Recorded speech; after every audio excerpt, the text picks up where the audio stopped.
Hello, everyone. Welcome to Achieving Success with Olivia Atkin. I'm your host, Olivia Atkin. Each week, we will discuss the roadmap of achieving your personal and professional success. We will give you real life stories on growing personally and professionally to achieve your life and career goals with the help of some top notch guests. Today, we are speaking with Asher Queen. Asher is an associate producer for Netflix. Asher also owns his own business, a production company called Bucky, which specializes in creating content for businesses and startups. You can find Asher by going to his website, asherqueen.com, or by emailing him at hello@asherqueen.com. Hello, Asher. It's fantastic having you on the show today. Yeah, thank you so much for having me. I can't wait to chat.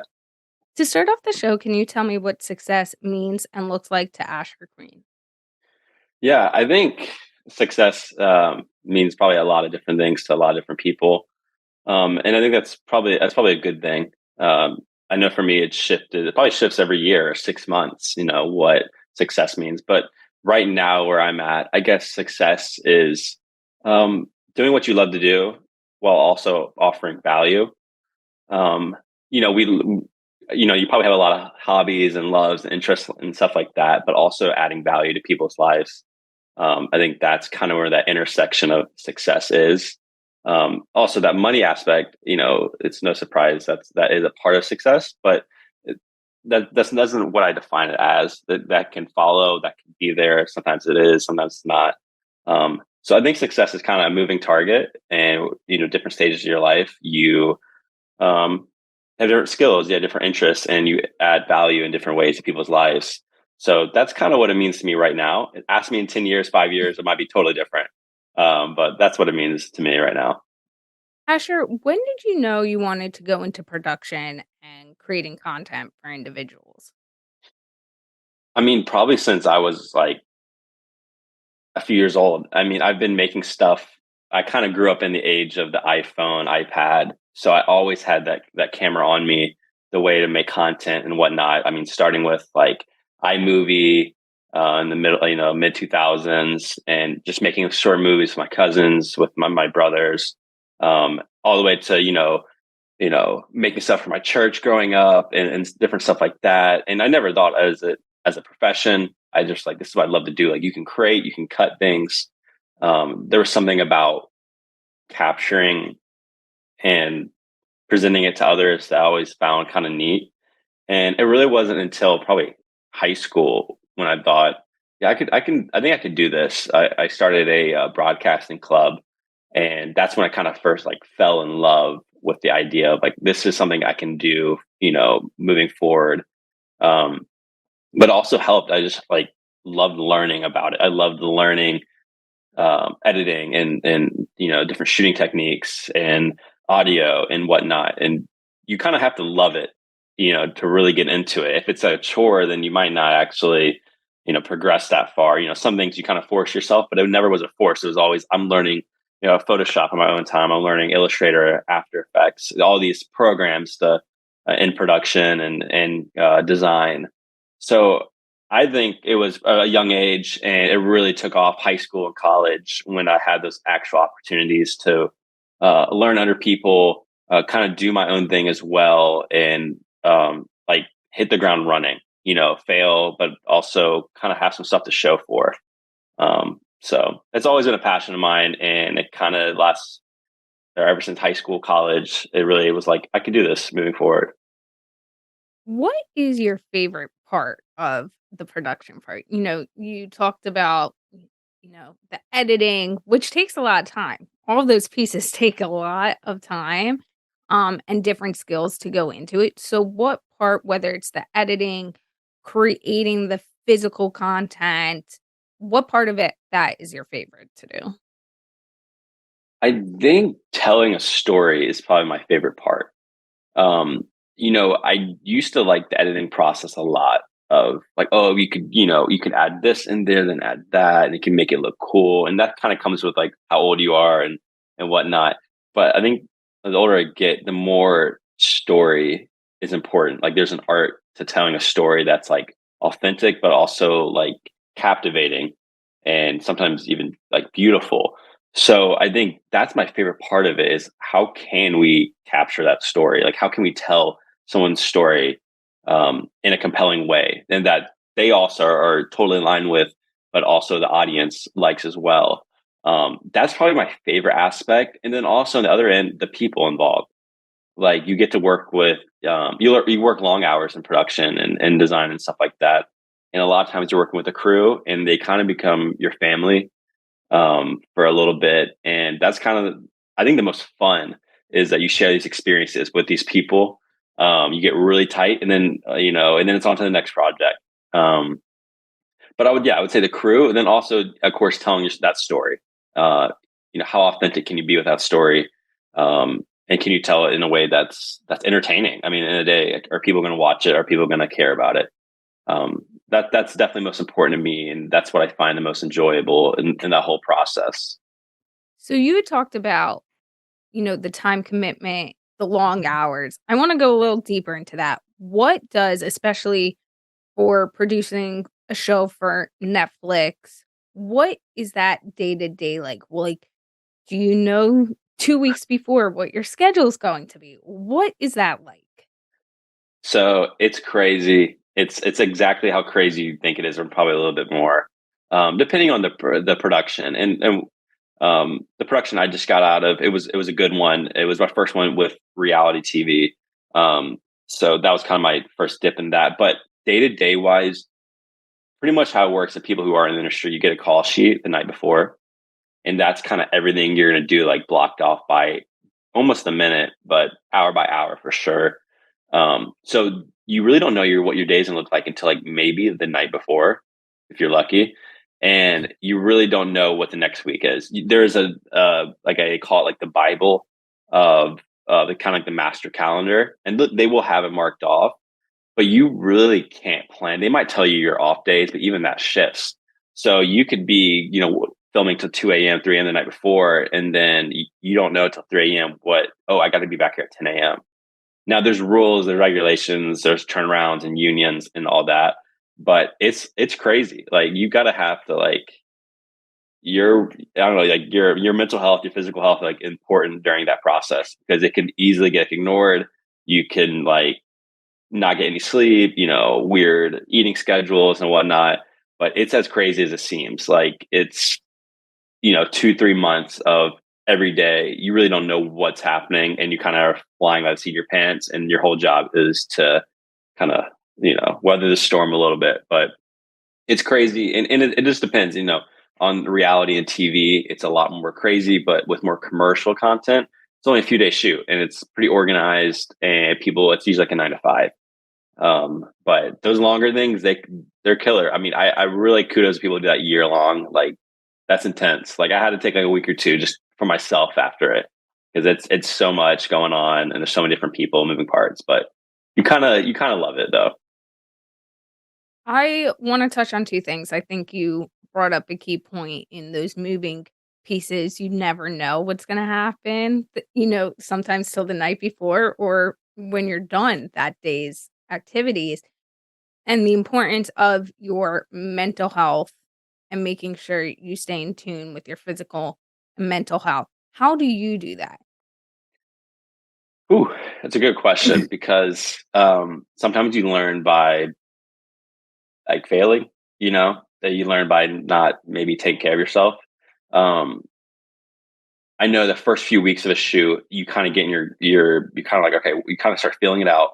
And I remember myself being, and this one particularly, every shoot's a little different. About a week or two in, I just remember like, I'm exhausted. Like I'm a little more anxious than normal. There's a lot going on. And I kind of, little things I had to do, like, okay, I got to get a consistent sleep every night. I got to move my body. And I need to, and this is the biggest part, like 30 minutes during the day, I just need to check out. Like that, whether that be like a driver is driving us to a location or we're waiting on, some of the lighting crew or whatnot. I need to check out for a minute. I need to put my AirPods in. I just need 30 minutes to like forget about story, forget about what we're filming later. And that actually made like all the difference because your job, like 24/7, you're on call about story, about these contestants, about their lives, and you kind of forget about your own. Like literally become part of your own life and like family. And you kind of have to take a step back, like, this is a job. It's not everything. So I think even just taking like 20, 30 minutes to just be like quiet or just listen to your favorite music and maybe just not talk about work because it's consistently work, work, work. And I found that was great. And then on your off days, like actively rest, actively, do what you love to do. Maybe not just always sit around, but go outside, see people you love. And like that just helps. Like immediately your mood is better.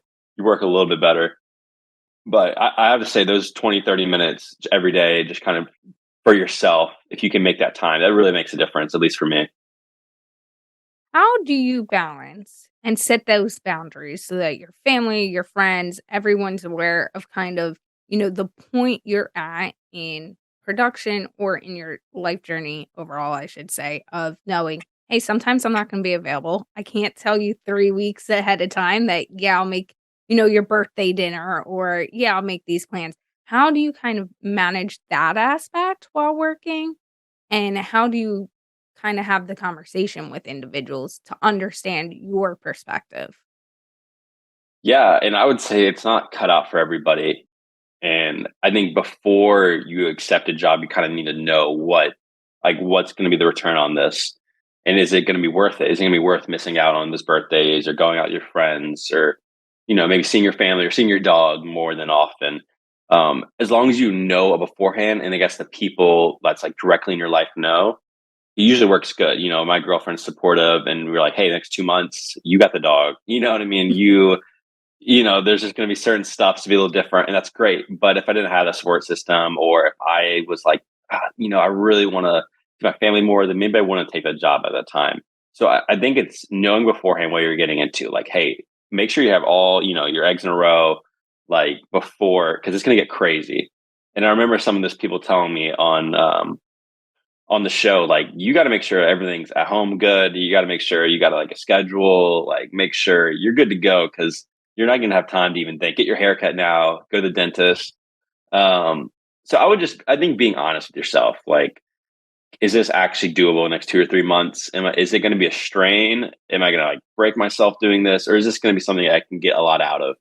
And for me, I was like, I can get a lot of experience out of this. I have a good support system, and I was lucky enough to live where I work, or vice versa. A lot of people are flown in for these projects, and you're in a hotel for 2 months. I could actually go back to my bed. It was only 20, 30 minutes away from me. So I was extremely lucky that I was very pleased. That's why I did turn it down. It was totally doable. But if I was doing a job in LA or Atlanta, definitely would have to have those talks of like, okay, I'm going to be in my head for the next 2 or 3 months. What does that look like? So just being honest with yourself is probably the number one thing going into these jobs. And I think that's a key point, being honest with yourself, whether it's in production, your everyday life. If you're honest with yourself, then you can evaluate things and say, yes, it's something I could handle, or no. And being clear with everyone in your life of yes or no. And hey, sometimes it's going to be a maybe. Maybe I'll make a surprise appearance. You never know. How do you brought up you kind of look at each production and make sure it's worth the while for you. What are those checks for you? What for you do you say, okay, these are reasons I would take a project, these are reasons I might not? I think it all starts with the people. And first, if you know anybody there, and if it's really all about the people you're working with. But also, if you don't know the person, then is this network going to be valuable? For me, I was like, yes, I didn't know anybody actually on set, but I was saying this network's gonna be valuable to me down the road. This is gonna be a whole new network of people I haven't tapped into yet, and these relationships are probably gonna be very valuable. So that's kind of number one thing: is this gonna actually like progress me, or is it gonna keep me stagnant? And then also, just is it gonna fit into your schedule? Is it gonna fit into like what does this make you excited? Like, is this something that like kind of brings you joy? Of course, it's a job. Like, at the end of the day, everybody's doing this to make some money and some on their resume and whatnot. But does this actually make you excited? Are you going to work being a little fulfilled and like I'm creating something cool, special? So I think it starts with people, and then does it, bring you a little bit of joy? Does it bring you a little value? Does it, like, when you wake up in the morning, are you ready to, like, I'm ready to be on set? Some days it's tough, but if it doesn't make you excited when that initial offer is there, then maybe don't take it. If you work on a show that you're really like, I can't get behind this or that. Like I've had some offers on shows that I'm not gonna say names, but like, this is just not me. Like, this is just not me. But um, I think if you get excited about that, trust your gut, and then is that network valuable? And that's really what's important to me. Asher, what was the process like starting your own production company and producing shows for different networks? Yeah, they go hand in hand, but at the same time, they're kind of their own lane. So starting with like the production company side, um, for the last few, probably 3 years, I've created content for either businesses, for individuals, brands, and I didn't really have a like central hub for it. It was kind of almost, it was between maybe jobs and gigs like that to kind of keep income coming and keep my name out there. And it wasn't until this last year where I really took it seriously of starting my own thing, and that's where Bucky came from. But I didn't want it to be this just a corporate thing, or kind of that boring um, stereotypical production company. I really wanted it to be content that people and brands and startups could get behind. And my ideal client was the startup or small business that's outsourcing their digital presence for the first time. So they're scared. They've always had their vision. They've always done it themselves. It's like their baby. And now it's like, I need somebody else to do this. I'm swamped. And I love working with people like that. Because that means they're go getters. They love the hustle, and they usually already have a vision. Um, so starting that process, it's really tough. Like, I'm not even gonna lie, it still is tough.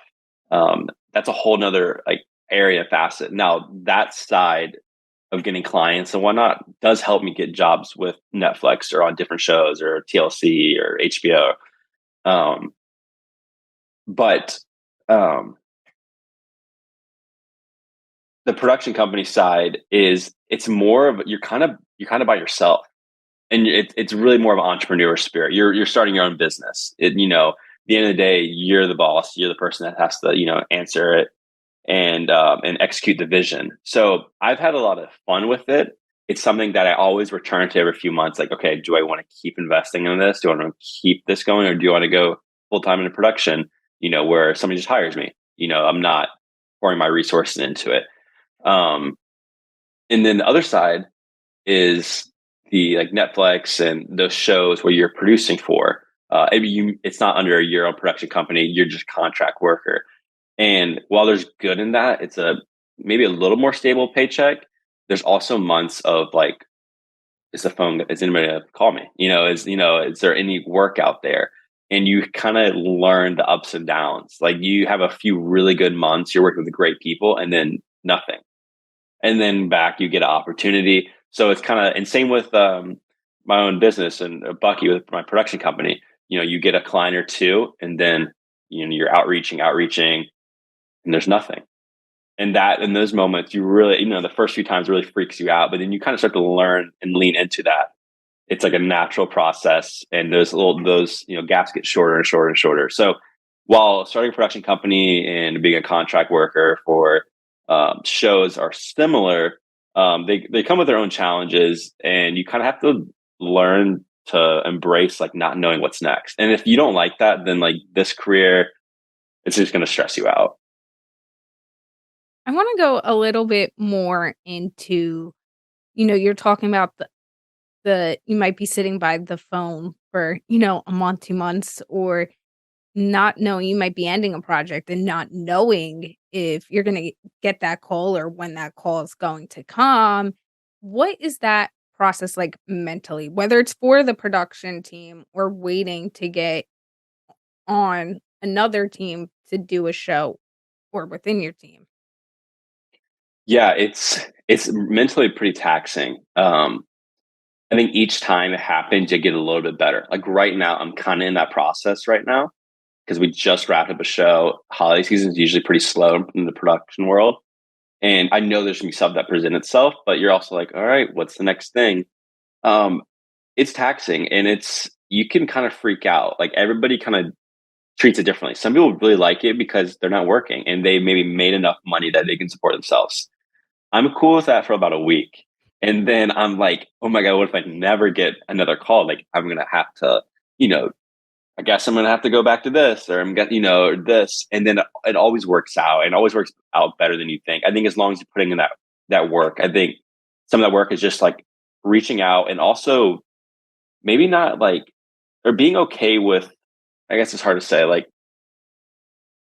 understand that you don't know what's gonna happen, and like be okay with that. Like there's no way to predict the future. And sometimes I'm like, I never thought I would be producing on a reality show, but it presented itself. And usually what's presenting itself is kind of what's meant for you right now. And that's kind of how I go about. If nothing's presenting itself, okay, well, I need to maybe lean in a little more. Maybe I need to reach out a little more and, hit the ground running. But when stuff starts presenting itself, it's kind of like a gut feeling. And that's kind of usually how I know it gets time to do something. But yeah, those months, it's terrifying because it's cool. Like at first, I'm like, this is great. I get a project, I make some money, I can lay low. And then, oh my God, like no one's calling. So it is, but you kind of start to embrace it. Like those times could be for you to start a podcast, or, a lot of people are creative in this industry.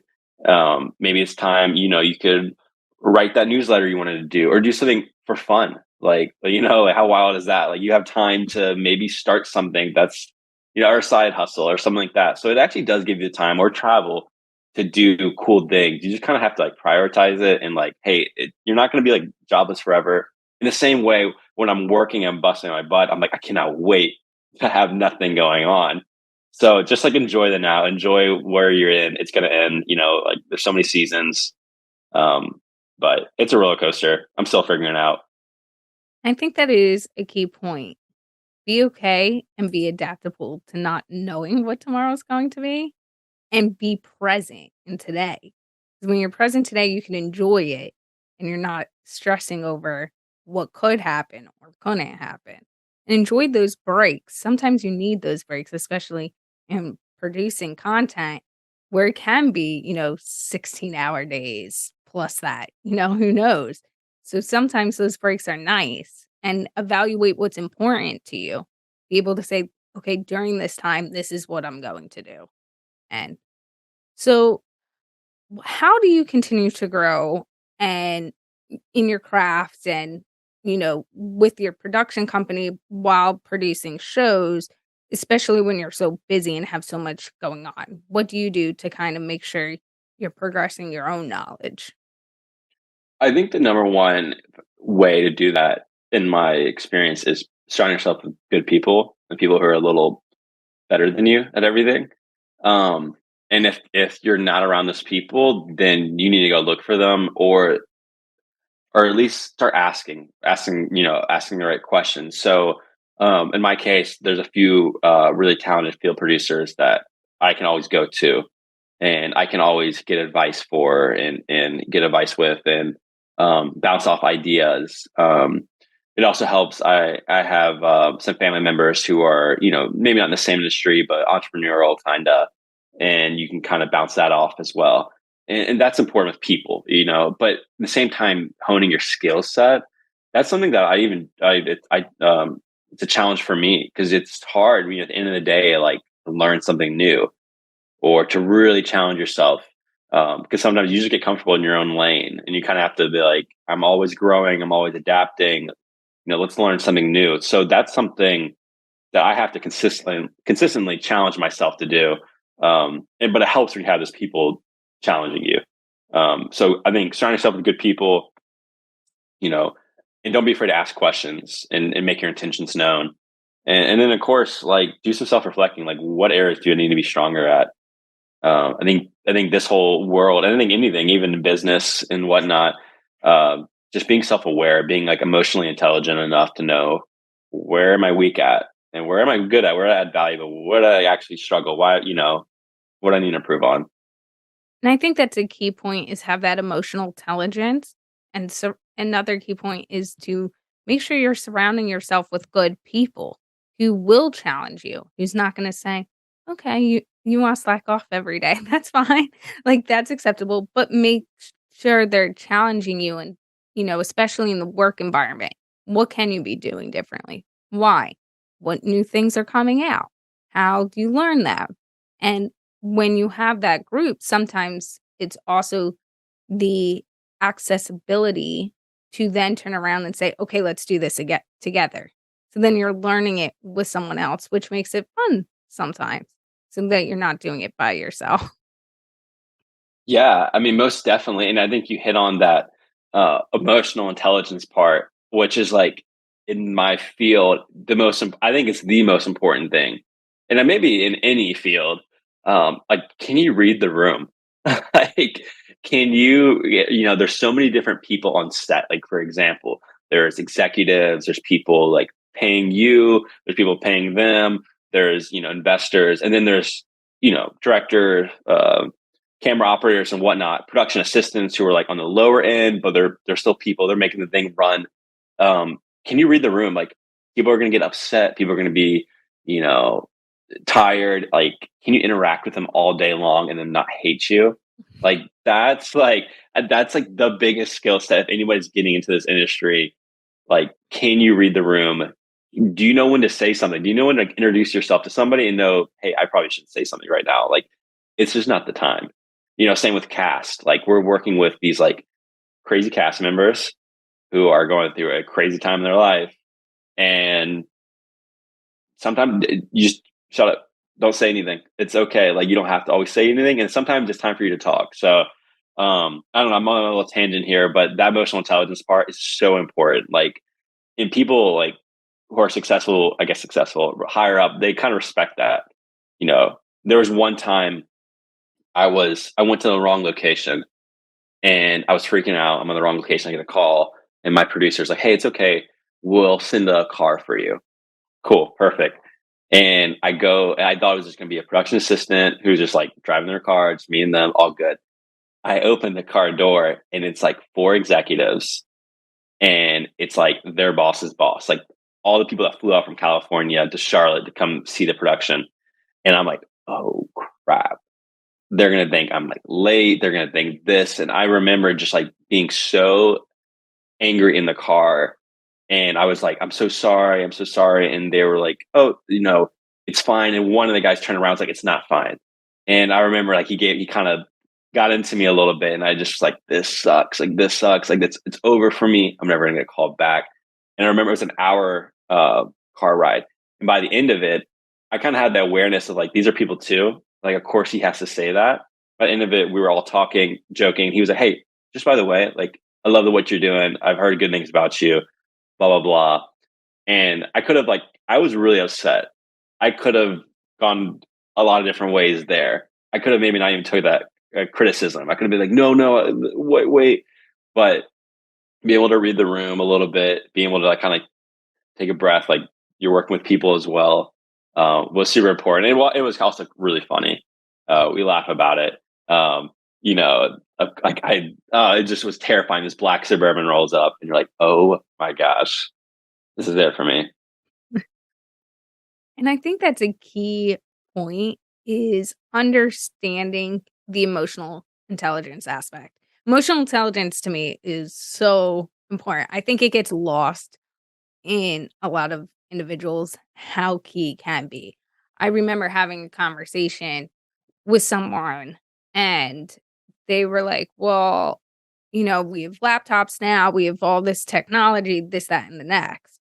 Why why is it so important for you to have a conversation, right?" I'm the kind of person, yeah, we could text all day, but I'm also gonna call you. And my friends joke because they're like, well, if he's gonna call us or FaceTime us to figure out plans or to do this. And I say, yes, a conversation could go a lot faster sometimes on a phone call, but also it's getting that awareness of tone, understanding the tone with someone when you could physically see them, the body language. Sometimes my friends have actually they joke that it's been beneficial for them because they might call me and I'll pick up for anyone. I'll pick up for everyone. And I might be running around though with my head cut off. And, I'm answering them, but I'm like, okay, what's the point? Like, I don't have time to mentally, go through just like chit chatting today. And they'll see that and they're like, are you okay? What's going on? And I'm like, yeah, I'm fine. I'm just doing XYZ. And then they realize, okay, let's kind of pivot this conversation or, Right. how can I help you instead of me just calling to, talk about whatever. Um, but I think that's really key in today's society is understanding that, yeah, everything could be done via email, text message, but you lose those key things that while you're talking to someone in person, you could see how they're reacting to you. You'll understand kind of when to be quiet, like you said, when to like engage in the conversation, when they're disinterested or when they're interested, and a lot of other key little things that they're doing. And I think that is really key to your own success and people wanting to interact with you. Kind of like you said, you know, if at the end of the day, you want people to, want Right. to deal with you. And so how do you kind of use your emotional intelligence in every day? Yeah, I think it's like something I'm learning to do. I'm not like I've arrived there. Like I'm the most intelligent emotional person. I think you brought up a great example. Like even like just phone calls and texts. Some people are great at kind of communicating like their true intentions through text messages and an email, and some people are terrible at it. Like they're not terrible people. It's just that's just how they come across dry or whatnot. So that's if a buddy's asking me for advice or hey, can you look at this project I'm doing? And I really don't have the time of day. I can kind of give them like a short answer and like, oh, that's not what they needed. Like they needed me maybe to give them a call. Maybe make some more time. I'm all the time. I'm like making myself reminders like text this person. Not don't just like yes, cool, but like give them actually what they were asking for. Give a little bit of value. Um, that's like everyday life. Probably most way I'm trying to practice. Like, can I put my phone down, or can I really just focus on what this person is asking of me, or my opinion and whatnot, and not be like a robot. Um, and even going like the production world, like we're working with these contestants, we're in the room with these contestants, and our whole job is to create kind of storylines. And you could say the wrong thing quickly, and there's all these contestants, all their dirt, all their background, everything, and you kind of forget that you're like they don't really know you that well, and you kind of can forget that. So I've seen people get like fired. I've seen people get in trouble for just not reading the room, not knowing where like other executives are and whatnot. Like just always through a glance. No one's. I'm not saying talking bad about each other, but just I've just you learned that was my last. That was kind of a lesson I learned my last shoot. Always do a scan of the room, and if you don't want it to be said like out loud or email, just don't say it. Like there was a clear policy, and even write it. Never write it. So it's very careful. So I think that's one part. In that industry, you're working with a lot of talent and a lot of big personalities, and you just got to make sure to be very respectful and just sometimes don't say your opinion. Maybe bite your lip a little bit. Um, but back to every day, yeah, I think just giving people the time of day and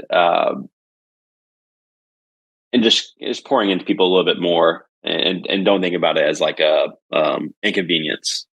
That's kind of something I'm trying to practice on, and especially with maybe over the phone or an email. But yeah, I think that's one area that I'm always trying to get a little better at. So I have a question for you. You not that I haven't had questions today, but you brought up, sometimes biting your lip, doing that had have how have you ever handled when you might have said something you didn't wanna say, or you realized after the fact as you're saying it, because it happens to all of us, whether it's in production or sometimes you're standing in a room in a gathering, whether it's just you and your friends, and you say what's on your mind, and as it's coming out, you're seeing faces turn, and you're like you're still saying it, and you're going, "Holy crap, maybe I shouldn't have said that." Maybe how do you handle Yeah. those situations?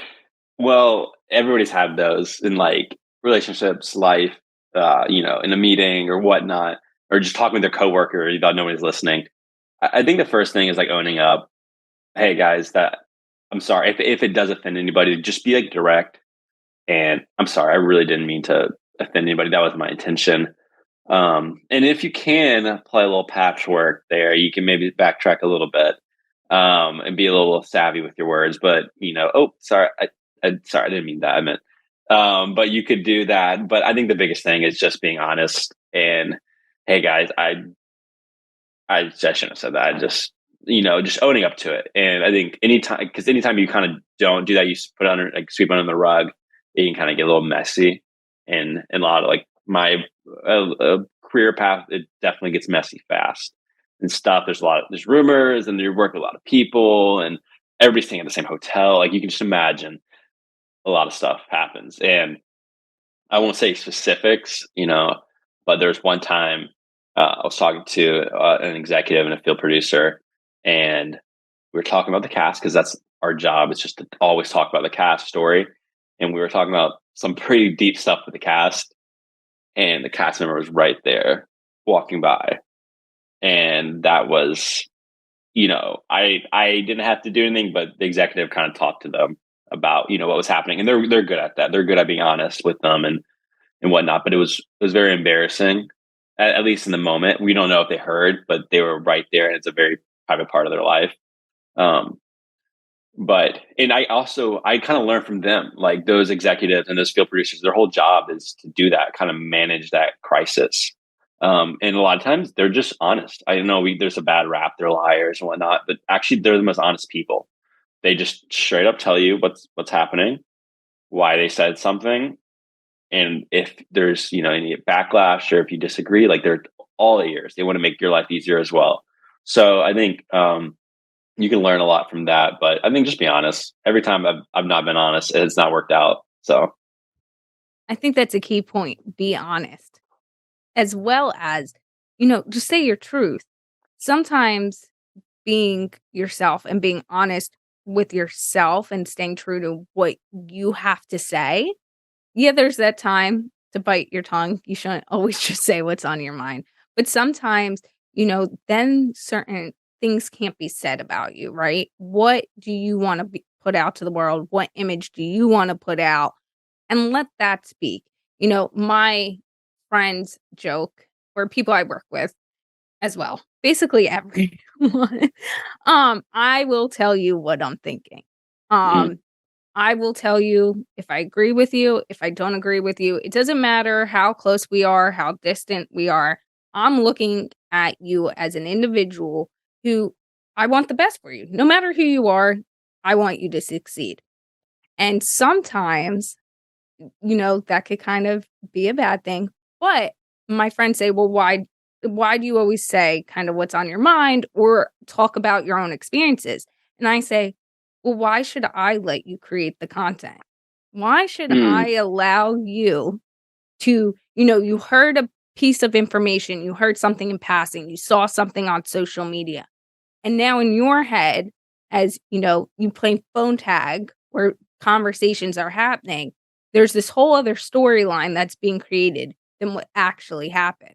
So if I tell you what actually happened, or I'm telling my truth, then when the conversation starts to happen, because sometimes it does, whether you want it to or not, or if you've told the truth or not, it tends to happen sometimes, especially in the digital age.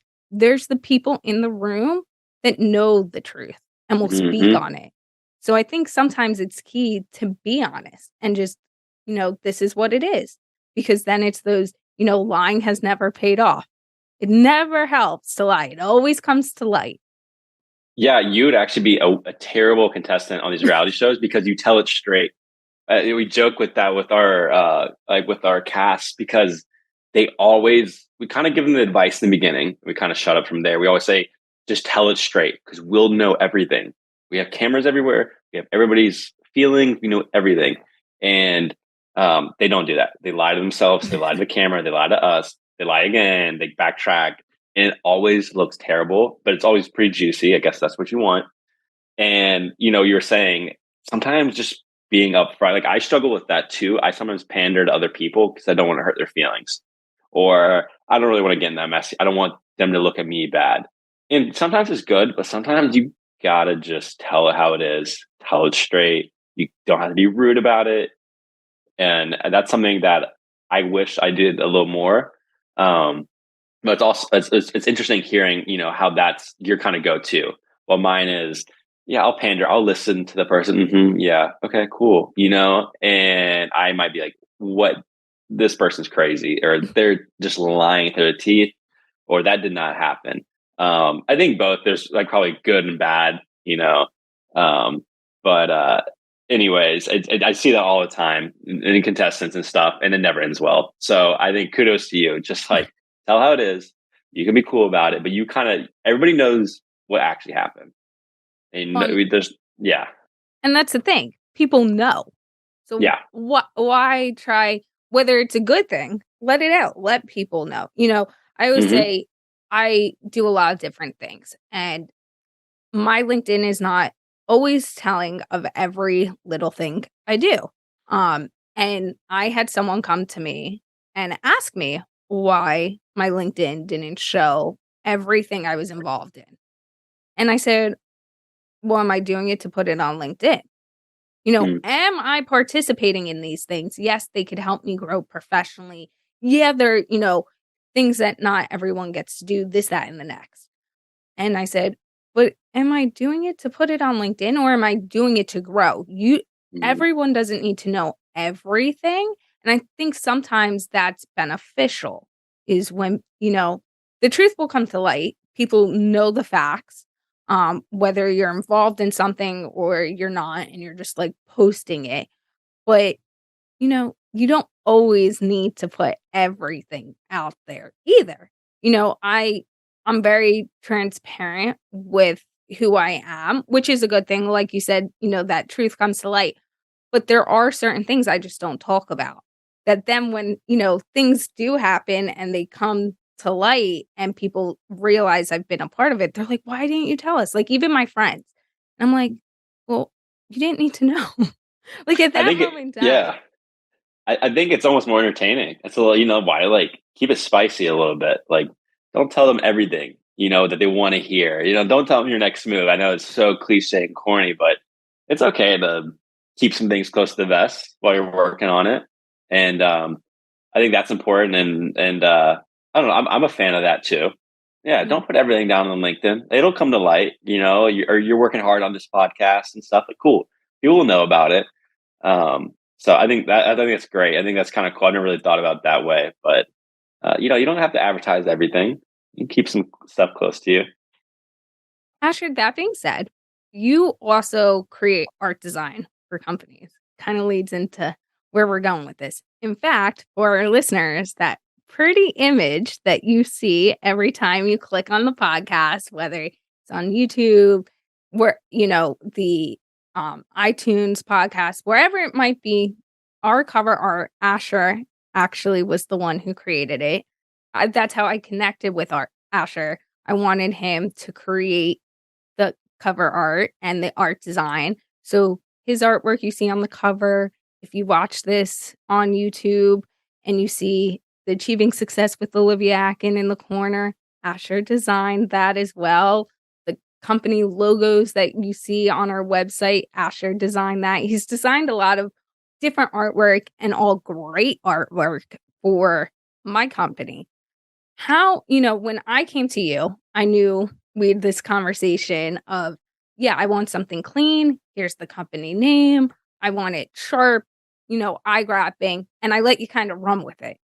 How do you handle, or what's your creative process in creating art for businesses when they approach you, especially when it's someone like me who's just like, yeah, let's see what you got. Let's just do your own thing.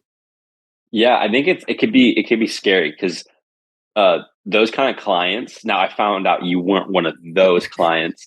Those kind of clients could be either amazing work with, like you, or it could be like a nightmare. So I have to kind of feel it out a little bit. And usually my process goes, and I didn't do the full process with yours because it wasn't maybe like a huge production. It was a few logos, it was some cover art. But usually I have like something called a fit call. And that's just like, maybe that's just like you reaching out. It's like, are we even just like compatible to work together at all? It's just like a good fit to even like discuss further. And usually you kind of get a good sense of the person from there. Are they actually serious about this? Are they just like saying they want something? In your case, you were serious. Like this is my deadline. I need this. Cool. And then from there, you usually get into more of like a digital plan is kind of what I call it. That's like what I offer. And again, I didn't do maybe the full thing because I kind of quickly got what you were getting at. But a digital plan would be like an hour, 2 hour conversation of like working through everything of like asking the right questions, having a list of questions. What's your vision for this? What does that look like? What does that feel like? So there's no like gray area when I deliver it. It's like we've already talked about all of this and it protects me and it protects you. So you flush it all out. And I usually present like, okay, this is what before I start, this is what it's going to lean towards. So it's not a surprise. And then if I do that 9 out of 10 times, I'm protected and the client's protected. They're going to get what they want. And then I'm going to be able to not like pull my hair out and I'll be able to, offer a product that hopefully looks great. So in this process, you reached out, we had our conversations, and I think it's always important somebody with strong vision. You also trusted me, like, hey, you're the expert. I said, thanks, you're not calling me an expert. But you're the expert. I kind of trust what you're thinking. And I kind of also felt that out. Like, does she actually? Because some people say that, but you really did. And you gave me a few things. I want it bold. I want it to look like this. I wanted to kind of tell a story, but I really just want it to be me, bold. People see it and they know exactly what they're looking at. So that's how kind of my art process started. I kind of spent a few days just going through different stuff, either on Pinterest or color palettes, of kind of giving a feel like, do I want logos on it? Do I want like, what illustrations and whatnot? And then I kind of made a mood board from there. Like, this is the vibe I think she's going for. And then from there, you kind of just put it together. You offer a few variations and fingers crossed. And hopefully there's no fingers crossed. Hopefully the questions are already answered before then. In that case, it pretty much was, a few tweaks and whatnot. And I'm glad you liked it. I think it looks good. I think it's fresh, bold. Yeah, I mean, I'm super happy we could connect through that. But yeah, I think every process is a little different. But I like to usually have a great idea of what I'm doing and what they want before we start. Because I've done stuff where it's like, hey, I need a logo. Like, you have a quick conversation and then just it's downhill from there. So And how do you manage that? How, as it starts to go downhill in, your conversations, what's being, provided, or lack of communication maybe of what they wanted and you're providing what you think they want. How do you kind of approach that situation? yeah, I think to begin with, it's kind of a weird way to think about it, but I've got to be like, am I a good fit for you, or are you a good fit for me? And it's kind of like, they're like, wait, I came to you. I'm like, no, I'm kind of coming to you. Like, I'm the one who kind of decides if this is good or not. I'm not just like anybody can kind of work with me. Like, anybody can reach out and whatnot, but like, it's not always going to be a great fit. It's just, you might, it's nothing about you personally. It's just, you just might not be the time or the resources or the budget to actually deliver that goal. Like, there was a project of 6 months ago, and most projects go great, but this one was probably one of the worst. And I won't say exactly what happened, don't out them. Probably good people. They wanted something that was a little complex, and we had a call about it, and we asked a lot of questions about it and whatnot. And as I'm doing it, they're not clear at all what they want, but I still took a shot at it, which is kind of my mistake. I should have been like, hey, whenever you're clear on it, unless you want to, have my services to, brainstorm that, then let's reconnect. But anyway, so I took kind of like a shot at the dark. I turned it back in. They were like, not at all what we want. Not at all. This is awful, or this is just not what we want. It was just a bad case. And I was kind of like, what? Like, how did that go so wrong? And looking back, yeah, we were never on the same page. I never made it clear from the start, like, we need to make sure this is thought out. There needs to be a plan in place. we have to have structures. There's going to be deadlines. Like this isn't going to, and that was my fault. And that was a learning process. So every time I kind of tweak my process a little more, and especially for bigger projects, because they can get out of hand pretty quick. And same with like payment. Like nobody likes to talk about it, but as like an entrepreneur or freelance, like they weren't, I was clear about, I wasn't as clear about payment as I should have been. And that hurt me in the end. So I think there's like just learning tools. I think whether you're selling something or you're creating a product or freelancing, um, having a process that makes it super clear on both sides, and it makes them feel great too. Because whenever the client is like, "Ah, oh, somebody can solve my problems," you know, they feel great, and you're happy, and everybody's happy. So I think each time I tweak, I try. You know, you mess up sometimes, but just being clear, being honest, being open, and also being able to say I can't.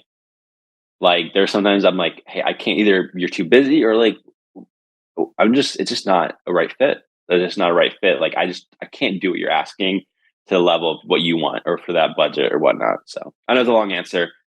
You No, know, it was a like good answer though, and I think it's key is knowing your limits, expressing that, being transparent, saying, "You know what? Whether it's the working relationship and like you said, how communication's being handled, being transparent with that or money, like, hey, this is mhm. what it is. This is what I'm expecting on my end.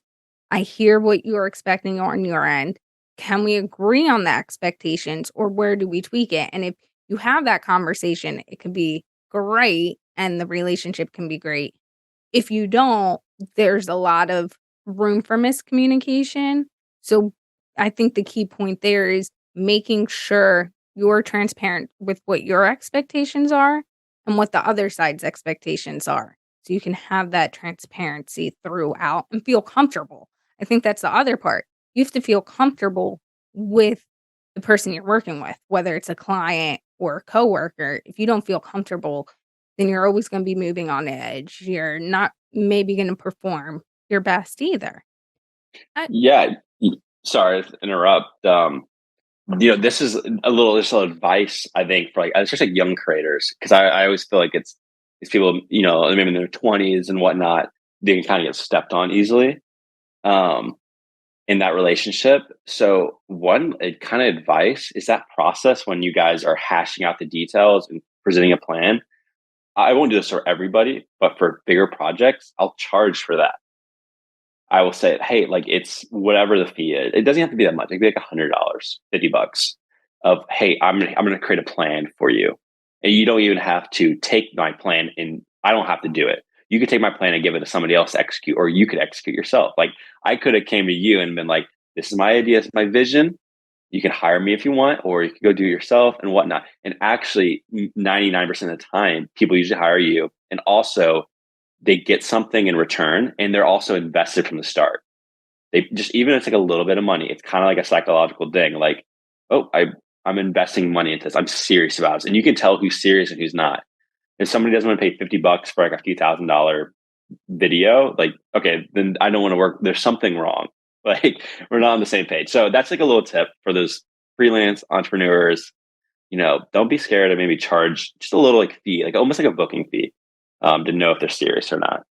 I think that's a key point too, is yeah, it might be that little fee that you're charging in the beginning. Don't be scared to do it because it's showing your value sometimes.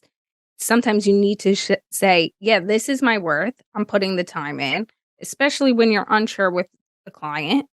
And then it's showing them that investment that you talked about, that key point of getting them invested from the very beginning. When someone's invested in the beginning, they're more invested in the outcome of it as well.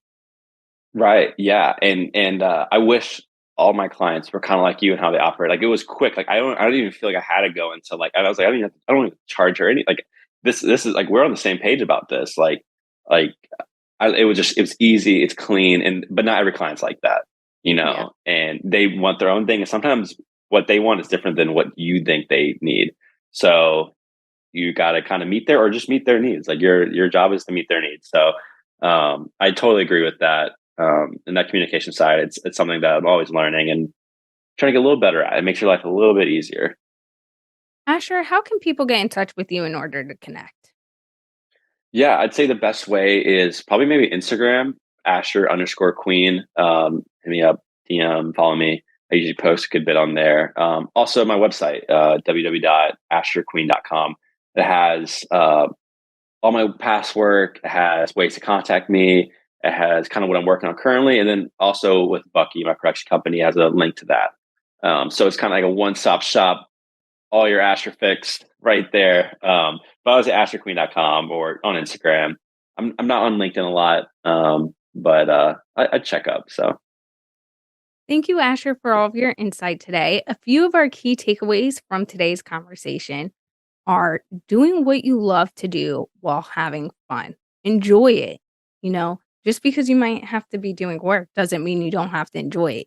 Take the time to check out every day. I think that's key. Whether it's 15 minutes, 30 minutes, take the time to say, I'm disconnecting, I'm listening to that music, I'm working out. Do something that disconnects you and allows your mind to kind of just be at ease, refresh.